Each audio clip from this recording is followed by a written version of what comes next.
So now that you've seen the video on how to do this, we're going to try some of these. You definitely should have your notes out to try these on the back of it, and you should have that packet that I gave you with all the customary units and the metric system on there so that we could try these together. So for this first one, you don't have to do it with me, but I want you to see if you could find what I'm looking for on the packet. So it says convert 36 quarts to gallons. So again, first thing you do is take what they first tell you, 36 quarts, and write it over 1. So 36 quarts over 1, okay? They want us to make it into gallons. So right now I'm actually looking at that packet that I gave you, and I found it on the very back page on the bottom. There's a square that says customary units of capacity, and it gives me a conversion rate that I can use. The very last one says 1 gallon equals 4 quarts. So that's what I'm going to do. Now quarts goes on the bottom because I want to be able to cross cancel. Gallons is what I want, so that goes on the top. On the chart, it says 1 gallon equals 4 quarts. So I'm just copying it right from the chart, and that's on your last page on the bottom of the packet. So now I want to see what I can cross cancel. So I can cross cancel quarts, okay, and then I am good to go. So I'm going to multiply across. 36 times 1 is 36, and my label is now gallons, which is what I want, and 1 times 4 is 4. This one we can just do in our head. 36 divided by 4 is 9. So the answer would be 9 gallons. So 36 quarts is the same amount of liquid as 9 gallons. Okay, now I'm going to try the one on the bottom. It says convert 20 centimeters to inches. So I'm going to write 20 centimeters. You definitely need to label over 1.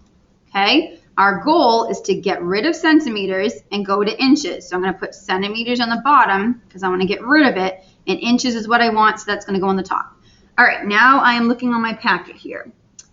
On the very first page on the top, it says 1 inch equals 2.54 centimeters. So I'm just going to copy that right on the first page of the packet. So 1 inch equals 2.54 centimeters. Again, I write it this way so that I can cross cancel labels. So centimeters and centimeters are now going to cross out because they're diagonal, and I'm left with inches, which is what I want. So 20 times 1 is 20, and then 1 times 2.54 is 2.54. And their label, what we want is inches. And now is where you can use your calculator. So I'm actually typing this in right now. So I'm doing 20 divided by 2.54 equals, so my final answer, it's a lot of decimals, so I'm going to round it. So 7.87 is what I'm going to round it to, inches. And that's your final answer. That means 20 centimeters is the same exact amount as 7.87 inches. It's the same length. Okay, so I'm going to pause in a second, clean this up, and give you some to try. So you're going to pause and try this one. So remember, you're rating 48 quarts over 1 to get you started. And then for the second one, you're going to write 14 centimeters over 1 to get you started. And then since you want to get rid of quarts and you want to get rid of centimeters, those are going to be on the bottom of your second fraction. And then you got to use the packet to find the conversion rate. So the conversions are somewhere in that packet that I gave you. Okay, so you're going to pause and try these ones for me. Okay, so now I'm going to try this one. So it's asking me which one is bigger, 25 ounces or 2 kilograms. So what you have to do is make them both the same thing. So I can either make both of them as ounces or both of them as kilograms, and it doesn't matter which one you do. So I'm going to try to make 25 ounces into kilograms, so then I could just see which one's the bigger number. So I'm going to write 25 ounces over 1. My goal is to get to kilograms. Now, when I'm looking at my chart here, unfortunately, I'm not finding anything to do with kilograms and ounces, but I am finding kilograms to pounds. So first, I have to make this into pounds. So I want to get rid of ounces, so put it on the bottom, and I'm going to have to have a middleman of pounds on the top because there is no conversion to go straight from ounces to kilograms. On my chart, it does say that, I just lost it. Oh, 2.205. Oh, wait, nope, just kidding. That's not what I want. Let's see, ounce. Oh, so ounces and pounds. So I know that 1 pound is 16 ounces. Okay, now my ounces are going to disappear. Okay, now I want to get rid of pounds and get kilograms. So I'm going to put pounds on the bottom and kilograms on the top because that's my final goal. Now there is a conversion on my chart for pounds and kilograms. I have it in front of me. It's on the second page halfway down. So it says 2.205 pounds are in 1 kilogram.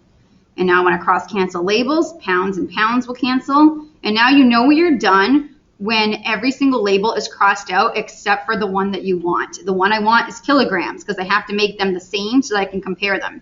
So now I'm going to multiply across. 25 times 1 is 25. Okay? 16 times 2.205 times 1. I'm going to do that on a calculator. 16 times 2.205 equals 35.28. So I just did that on a calculator. And now my last step is to divide these two. So again, I'm going to do that on a calculator. So 25 divided by 35.28 equals, I'm going to get a decimal, so I'm going to round it, so 0.71 kilograms. So now it's asking which one's bigger. So this equivalent is 0.71 kilograms.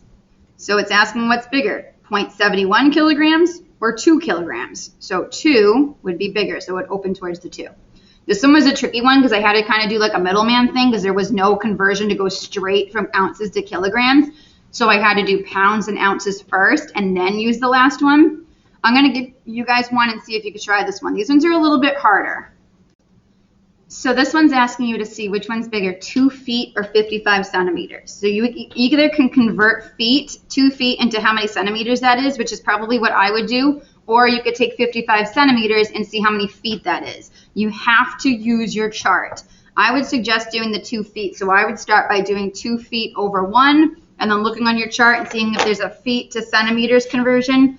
I'm going to look quickly and see if there is to help you out. There's definitely a feet to centimeters conversion. It's on the very first page. So I would use that. It would make it easier. And then when you're done converting it to centimeters, you're just going to figure out which one's bigger. Okay? So pause and try this one.